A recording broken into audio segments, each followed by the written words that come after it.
नमस्कार. दिवाळी फराळाच्या सिरीजमध्ये आज आपण 8वा पदार्थ पाहतोय. अतिशय खुसखुशीत, मऊ न पडणारी आणि अजिबात तेलकट न बनणारी करंजी कशी बनवायची. करंजीला एकसारखा मस्त रंग येण्यासाठी आणि थंड झाल्यानंतर मऊ न पडण्यासाठी यामध्ये एक खास गोष्ट आज आपण वापरणार आहे, ज्यामुळे करंजीला रंग सुद्धा चांगला येईल, वरच्या आवरणाला चव सुद्धा चांगली येईल आणि तेलामध्ये टाकताच टम्म फुगेल. यासोबतच 2 महिने टिकणारं अर्धा किलो स्वादिष्ट करंजीचं सारण कसं बनवायचं हे सुद्धा पाहणार आहे. छोट्या मोठ्या सगळ्या टिप्स यामध्ये शेअर केलेल्या आहेत. डिस्क्रिप्शन बॉक्समध्ये वजनी आणि वाटीचं प्रमाण दिलेलं आहे.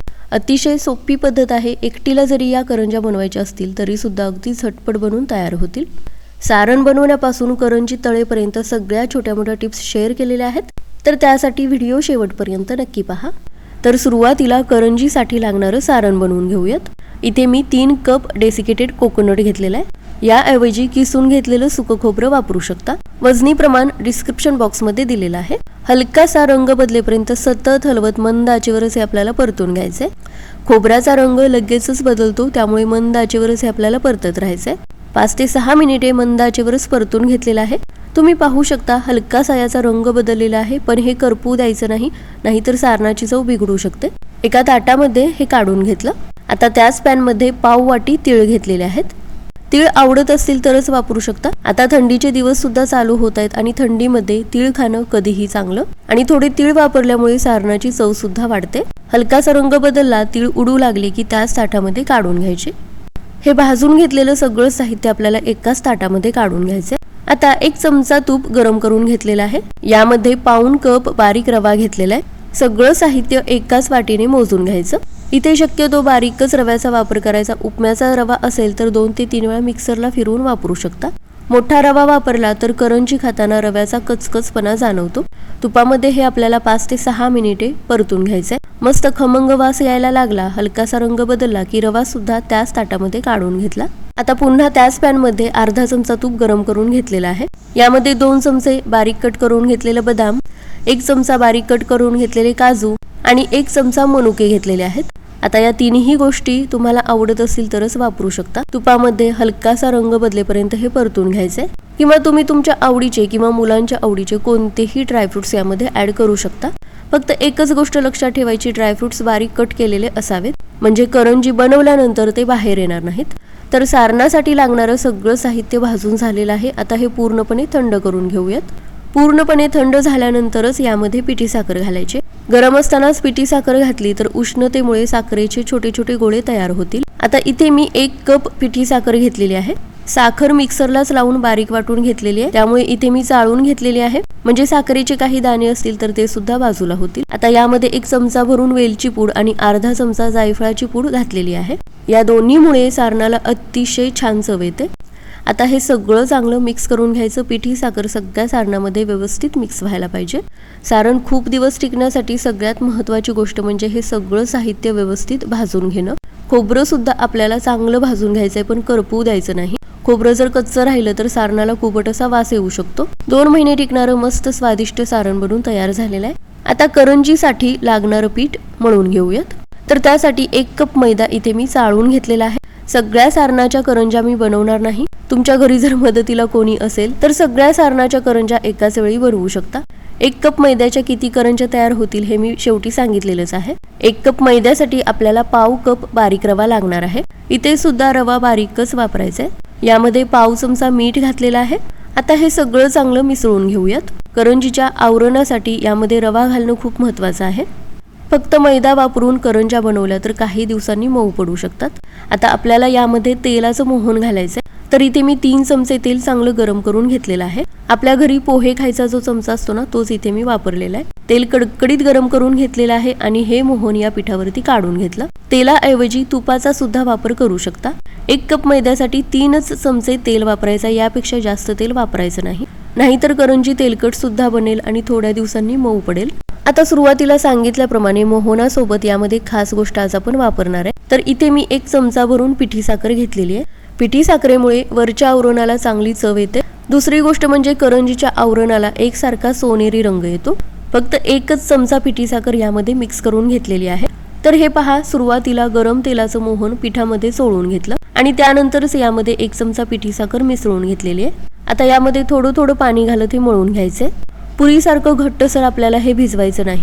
आपल्याला ही कणिक थोडीशी मऊच भिजवायची आहे. जास्त मऊ नाही किंवा जास्त घट्टसर नाही अशा टेक्स्चरची कणिक आपल्याला भिजवून घ्यायची आहे. यामध्ये रवा असल्यामुळे काय होतं, कणिक भिजवल्यानंतर रवा जसा यामध्ये फुलत जाईल तशी कणिक घट्टसर व्हायला सुरुवात होते. त्यामुळे सुरुवातीलाच थोडीशी मऊ अशी भिजवून घ्यायची.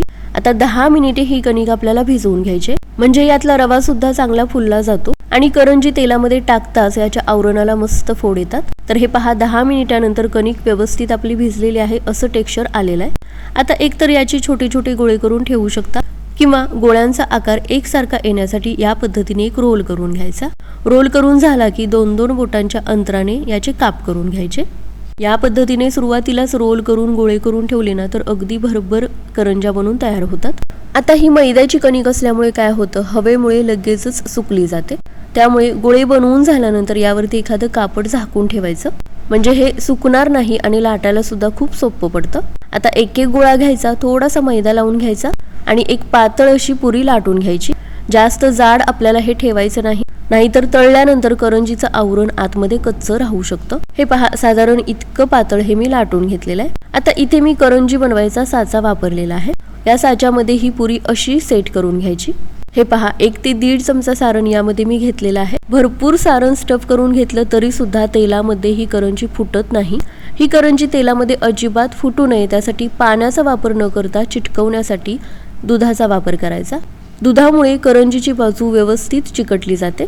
सारण यामध्ये घेतलं की दोन्ही कोपऱ्यांना व्यवस्थित हे पसरून घ्यायचं, म्हणजे तळल्यानंतर करंजी सगळ्या बाजूनी एकसारखी भरल्यासारखी दिसते. आता या साच्याला ज्या दात्र्या आहेत ना त्याला अगदी थोडंसं दूध लावून घेतलेलं आहे. लक्षात ठेवा, दूध अजिबात जास्त लावायचं नाही, फक्त थोडंसं ओलं व्हायला पाहिजे. दुसरी बाजू यावरती फोल्ड करून घेतली आणि जे दात्र्या आहेत ना त्याच्यावरती हलक्या बोटाने प्रेस करायचं. आपोआपच करंजीचा जो जादाचा भाग आहे ना तो वेगळा होतो. साच्यामध्ये करंजी करण्याचा एकच फायदा होतो, सगळ्या करंज्या एकसारख्या आकाराच्या बनतात आणि दात्र्यांमुळे डिझाईन सुद्धा खूप छान येते. तर हे पहा, करंजीचा जो जादाचा भाग होता तो काढून घेतला आणि हे पहा, मस्त आपली ही करंजी बनून तयार झालेली आहे. आपल्याला माहितीच आहे, करंजीमध्ये जर सारणाचं प्रमाण कमी असेल तर तळल्यानंतर थंड झाल्यानंतर खुळखुळ्यासारखी ती वाजते. यामध्ये आपण 1.5 ते 2 मोठे चमचे सारण स्टफ करून घेतले, त्यामुळे तळल्यानंतर सुद्धा याचा खुळखुळ्यासारखा आवाज येत नाही आणि भरपूर सारण असल्यामुळे करंजी चवीला सुद्धा चांगली लागते. तर याच पद्धतीने सगळ्या करंज्या करून घ्यायच्या आणि एखाद्या ताटामध्ये काढून घ्यायच्या. तर हे पहा, काठापर्यंत सारण भरलेल्या सगळ्या करंज्या करून घेतलेल्या आहेत. आता हवं तर तुम्ही कट झालेली जी बाजू आहे ना त्याला थोडंसं आणखी प्रेस करून चिकटवून घेऊ शकता, म्हणजे तेलामध्ये अजिबातच ते फुटणार नाहीत आणि सारण सुद्धा बाहेर येणार नाही. करंजी हा दिवाळीचा एकच असा पदार्थ आहे जो बनवण्यासाठी आपल्याला मदतीला कोणीतरी लागतंच, कारण दिवाळीच्या इतर पदार्थांपेक्षा करंज्या आपण भरपूर प्रमाणात बनवतो. पण या पद्धतीने स्टेप बाय स्टेप करंजी बनवली ना तर एकटीला सुद्धा कमी वेळेमध्ये बनवता येतील. करंज्या बनवून घेतल्यानंतर झाकून ठेवलेल्या होत्या, म्हणजे त्या सुकत नाहीत. तुम्ही पाहू शकता, सगळ्या करंज्यांना एकसारखा आकार आलेला आहे. साच्याचा हा असा फायदा आहे, सगळ्या करंज्या एकसारख्या बनतात. आता तेल कडकडीत गरम करून घेतलेलं आहे आणि त्यानंतर गॅसची फ्लेम एकदम मंद ठेवलेली आहे. सुरुवातीला गरम तेलामध्ये मंद आचेवरच करंजी आपल्याला तळून घ्यायचे, कारण आवरणाचा रंग लगेचच बदलू शकतो. हाय फ्लेमवरती तळायला गेला तर आवरण आतमध्ये थोडंसं कच्चं राहू शकतं. आवरण कच्चं राहिलं तर करंजी 100% थोड्या दिवसांनी मऊ पडते. त्यामुळे भरपूर दिवस करंजी खुसखुशीत राहण्यासाठी, मऊ न पडण्यासाठी व्यवस्थित तळून घ्यायची. तर हे पहा, तेलात टाकताच थोड्या वेळेने त्याला चांगले फोड येतात. जोपर्यंत तेलातले बुडबुडे पूर्णपणे कमी येत नाहीत आणि सगळ्या करंज्यांना एकसारखा सोनेरी रंग येत नाही तोपर्यंत या तळून घ्यायच्या. या पद्धतीने केलेल्या करंज्या 100% अजिबात तेलकट बनत नाहीत, कारण तेलाचं मोहन आपण अगदी योग्य प्रमाणात वापरलेलं आहे. मोठी पसरट कढई असेल तर 7 ते 8 करंज्या एका वेळी तळून घेऊ शकता.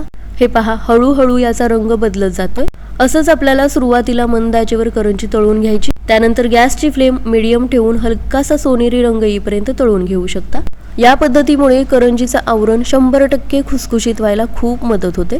हे पहा, पिठामध्ये आपण पिठी साखर वापरलेली होती, त्यामुळे सगळ्या करंज्यांना सगळ्या बाजूंनी मस्त सोनेरी असा रंग आलेला आहे आणि तेलाच्या मोहनामुळे याच्यावरती फोड सुद्धा चांगले आलेले आहेत. तुम्ही पाहू शकता, प्रत्येक करंजी मस्त टम्म फुगलेली आहे. सगळ्या करंज्या तळून झालेल्या आहेत आणि आता थंड सुद्धा झालेल्या आहेत. तर हे पहा, मस्त टम्म फुगलेल्या, अजिबात तेलकट न झालेल्या खुसखुशीत करंज्या बनून तयार झालेल्या आहेत.